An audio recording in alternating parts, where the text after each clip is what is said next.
வணக்கம் தோழர்களே. குட்டி ஸ்டோரியில பொய் மூட்டைகளை அவிழ்த்து விட்டு திசை திருப்புகிற அயோக்கியத்தனத்தை பத்திரிகை என்று சொல்லி நாடகமாடி கொண்டிருக்கிற ஃபெலிக்ஸ பத்தி தாங்க பேச போறோம். ரெட்பிக்ஸ் ஓனர் ஃபெலிக்ஸ பத்தி தான் பேச போறோம். என்ன நடக்குது தெரியுமா தோழர்களே? எப்போதுமே பொய் மூட்டைகளை கட்டி அவிழ்த்து விடுகிற சங்கங்களுக்கு தலைவரா இருக்கிறவரு ஃபெலிக்ஸ் தான். எனக்கு தெரிந்து பத்திரிகையாளர் போர்வையில இவ்வளவு வன்மத்தோடு பொய்யையும் புரட்டையும் சதியையும் செய்பவர் இவரு.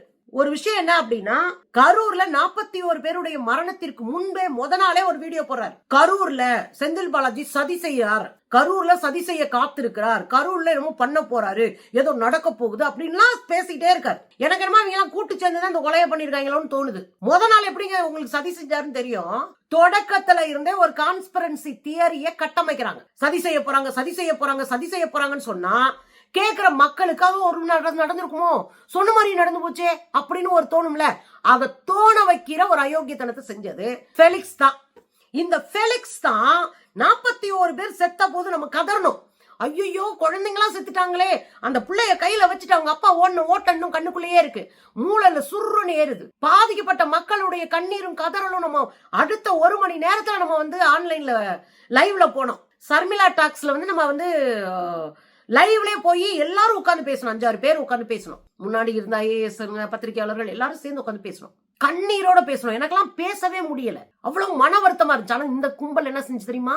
பாத்தீங்களா, சொன்ன மாதிரியே செஞ்சுட்டாரு, பாத்தீங்களா எப்படி இந்த கூட்டம் நடந்துச்சு, எப்படி இங்க பர்மிஷன் கொடுத்தாங்க, இவ்வளவு பேர் வந்தாங்களே, பாதுகாப்புக்கு இருந்தாங்களா காவல்துறை. இந்த விஜய் கும்பல் பேசின அத்தனை கண்டென்ட்டையும் உருவாக்கி கொடுத்த ஒரு அயோக்கியத்தனமான வேலை செஞ்சவரை இந்த ஃபெலிக்ஸ். அந்த கண்டென்ட்டை முழுக்க முழுக்க உருவாக்குன ஒரு ஃபெலிக்ஸ் தான். நான் அடிச்சு சொல்லுவேன். உண்மையை சொல்ல போனா 41 பேருடைய மரணத்துல ஃபெலிக்ஸையும் தூக்கி உள்ள வைக்கணும். ஏன்னா இவ்வளவு பொய் பிரச்சாரம் பண்ணி இந்த வழக்கைய திசை திருப்புற வேலை இருக்குல்ல, அந்த வேலையை செஞ்சு அந்த வழக்கை திசை திருப்பினது இந்த ஆள் தான். அதனாலதான் அந்த ஆளை கூப்பிட்டு சேர்த்துக்கிட்டானுங்க கட்சியில. ரொம்ப கேவலம் மிஸ்டர் ஃபெலிக்ஸ். சரினா சரின்னு சொல்லுங்க, தப்ப தப்புன்னு அடிச்சு நின்னுங்க. பொய்யையும் புரட்டையும் வன்மத்தையும் அதுக்குள்ள ஒரு நஞ்சுத்தன்மையும் வச்சு பேசுறீங்க பாருங்க. ஐயோ, காலம் உங்களை எல்லாம் மன்னிக்கவே மன்னிக்காது. இவ்வளவு கேடுகட்ட மனிதர்களை காலம் மன்னிக்காது. இப்ப என்னக்கா நடந்துச்சு அதானே கேக்குறீங்க? சேலத்துல தன் கட்சிக்காரர்களை இவர் சந்திச்சாரு தெரியுமா, விஜய். அந்த கூட்டத்துல கூட ஒருத்தர் இறந்து போனாரு. அதை வச்சு கொஞ்ச நாளைக்கு உருட்டிட்டு இருந்தானுங்க. இதுல என்ன நடந்துச்சு அப்படின்னா, நேத்து அவர் பேசியிருக்காரு ஃபெலிக்ஸ். சேலத்துல வேணும்னே 1 மணிக்கு, மத்தியானம் 12 to 3 மணிக்கு உச்சி வெயில்ல வேணும்னே பர்மிஷன் கொடுத்தாங்க. இந்த நேரம் தான் நீங்க செய்யணும்னு பர்மிஷன் கொடுத்தாங்களாம். இது வேணும்னே செஞ்சிருக்க அரசு. கொஞ்சம் கூட நேர்மை இல்லாத ஒரு மனுஷன். முதல்ல எல்லாரும் கேட்கிறவங்க தெரிஞ்சுக்கோங்க, ஒரு கட்சி ஒரு கூட்டத்தை நடத்த போறாங்கன்னா அந்த கட்சி எந்த டைம், எந்த இடம், யாரு வர்றாங்க, எவ்வளவு பேர் வருவாங்க அப்படின்றத எழுதி பர்மிஷன் கேட்க வேண்டிய பொறுப்பு கட்சி உடையது. கூட்டம் நடத்துற கட்சி உடையது.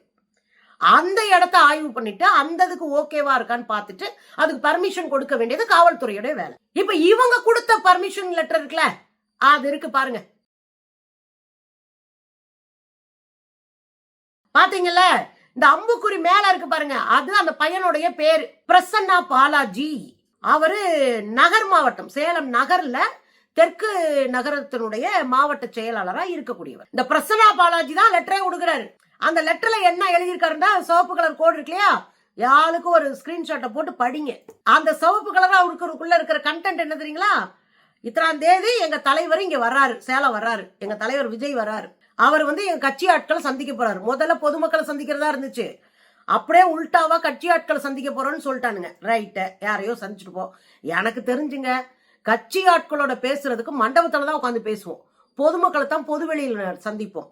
கட்சி ஆட்களை பொதுவெளியில சந்திக்கிறதா இருந்தா அது ஒரு மாநாடா இருக்கும், அல்லது அது ஒரு நலத்திட்ட விஷயங்களா இருக்கும், அல்லது அது செயல் வீரர்கள் கூட்டமா இருக்கும். இது எதுவுமே இல்லாம மொட்டை வெயில்ல சொந்த கட்சிக்காரங்களை பாக்குற ஒரே கூறுகட்ட கட்சி இந்த கட்சி தான். அது ஒரு பக்கம் இருக்கட்டும். அந்த பையனார் என்ன எழுதினாரு, 13ஆம் தேதி இந்த சீலையம்பட்டி பைபாஸ், சேலத்துல அவுட்டர்ல இருக்கு, சீலையம்பட்டி பைபாஸ் பக்கத்துல இருக்கிற அந்த சர்வீஸ் ரோடு இருக்குல்ல, அதை ஒட்டி ஒரு காம்பவுண்ட் வாலோட ஒரு கிரவுண்ட் இருக்கு. அந்த கிரவுண்ட்ல தான் நாங்க ஏற்பாடு செஞ்சிருக்கோம். எத்தனை மணிக்கு? காலையில 12 மணில இருந்து, அதாவது மதியானம் போல, மதியம் 12 மணில இருந்து 3 மணி வரைக்கும் எங்களுக்கு பர்மிஷன் வேணும். எழுதி கொடுத்தது யாரு? பிரசன்னா பாலாஜி, தெற்கு நகர் செயலாளர். சரியா, மாவட்ட செயலாளர். புரியுதுங்களா? அப்ப எழுதி கொடுத்தது பிரசன்னா. அவர் தான் குறிப்பிடுறாரு மத்தியானம் 12 மணில இருந்து 3 மணி வரைக்கும் எங்களுக்கு பர்மிஷன் வேணும்னு. ஆனா நீங்க என்ன பண்ணிட்டு இருக்கீங்க மிஸ்டர் ஃபெலிக்ஸ்? அப்படியே தூக்கி பிளேட்டை மாத்தி போட்டுக்கிட்டு இருக்கீங்க. ஏதோ போலீஸ்காரங்களை கூப்பிட்டு கட்டாயம் 12 மணி to 3 தான் நடத்தணும் அப்படின்னு சொன்ன மாதிரி ஒரு பொய்யை உருட்டி விடுறீங்க. ஏற்கனவே இந்த சின்ன பசங்களுக்கு அரசியல் தெரியாது, அறிவியலும் தெரியாது, மூளையும் கிடையாது. அப்ப இந்த பசங்க நம்பட்டும்ன்றதுக்காக போலியா ஒரு செய்தியை நீங்க பரப்புறீங்க. நீங்களாம் தகுதியானவரா மனுஷன் சொல்றதுக்கு? அடுத்து ஒண்ணு சொன்னாரு, உலகத்திலே இல்லாத நெருக்கடியை எங்க கட்சிக்கு தான் கொடுக்குறாங்க. உலகத்திலே இல்லாத சங்கி கும்பல் நீங்க தான், உலகத்திலே இல்லாத தற்கொலை கும்பலும் நீங்க தான். கரண்ட் கம்பியில தொங்குறது, டிரான்ஸ்பாரத்துல தொங்குறது, சாக்கடைக்குள்ள விழுகிறது, ஒரு வீட்டவே இடிச்சு காலி பண்றது, கடை கூரையை பிரிச்சு விட்டுறது, இத்தனை வேலையும் கோயில் மேல ஏறி இன்னும் போலீஸ்கார அடிச்சு விரட்டுறது, இதெல்லாம் உங்க கட்சியில தான் நடக்குது. உங்க கட்சியால் ஏற்படுத்தப்பட்ட பெரிய மரணம் 41 பேருடைய கரூர் மரணம். அந்த மரண வழக்குல தான் உயர்நீதிமன்றம் ஒரு வழிகாட்டுதலை சொன்னது. அவங்க தான் ரொம்ப ஸ்ட்ரிக்டா இருக்கணும், நீங்க வழிகாட்டுதல் நெறிமுறைகளை வகுங்க, எல்லா அரசியல் கட்சிக்கும் இது பொதுவானது, அந்த வழிகாட்டுதல் நெறிமுறைக்கு ஏற்ற மாதிரி நீங்க வேலை பார்க்கணும், தண்ணி கொடுக்கணும், ஜூஸ் கொடுக்கணும், குழந்தைகள், பெண்கள், வயோதிகர்கள் வரக்கூடாது. இதுல என்ன கொடுமைன்னா இவங்களுக்காக தான் இதெல்லாம் நடக்குது. குழந்தைங்க வரக்கூடாதா? வர்றது பிரச்சனையே இல்ல, பெண்கள் வர்றது பிரச்சனையே இல்ல, பெரியவங்க வர்றது பிரச்சனையே இல்ல. ஆனா இந்த பசங்க கொண்டு போறாங்களே, அப்ப அவங்க வரக்கூடாதுன்ற ஒரு இடத்துக்கு தள்ளப்படுறாங்களே, அது இந்த பயல்களால தானே. பெண்கள், குழந்தைகள், முதியோர்கள் ஏன் அரசியல் பேசக்கூடாதா? பேசலாம், வந்தா கொண்டுருவாங்க. அதனாலே வராதிங்க சாமி. என்னங்க பேஸ்புக்ல போட்டோ போட்டா அதை ஆபாசமா திருச்சிருவாங்கன்னு போட்டோ போடக்கூடாதுன்னு சொல்ற மாதிரி எல்லாம் இருக்குது. என்னமோ அதெல்லாம் வழிகாட்டுதல் நெறிமுறையா கொடுத்து அதோட எத்தனை ஆம்புலன்ஸ் இருக்கணும், எத்தனை டாக்டர்ஸ் இருக்கணும், எத்தனை முகாம் இருக்கணும், இது எல்லாமே கேட்டு வழிகாட்டி அந்தந்த கூட்டத்துக்கு ஏற்ற மாதிரி ஒரு வழிமுறைகளை வகுத்து அதெல்லாம் ஓகேன்னு அனுப்புறதா பர்மிஷன் கொடுக்குறாங்க. இந்த பையனை எழுதி கொடுத்துருக்கான் 10 டாக்டர், 10 நர்ஸு, 4 மருத்துவ முகாமு, 10 ஆம்புலன்ஸு, அதுக்கப்புறம் 2 தீயணைப்பு வண்டி. அதுவும் போதாதுன்னா எக்ஸ்ட்ரா நாங்க எடுத்துக்கிறோம், அதையும் தயார் நிலைமையில தான் வச்சிருப்போம் அப்படின்னு எழுதி கொடுத்துட்டு வந்தது யாரு? பிரசன்னா பாலாஜி.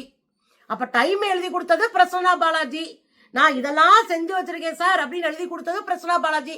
இங்க என்ன உங்களுக்கு மட்டும் நெருக்கடி கொடுக்குறாங்க?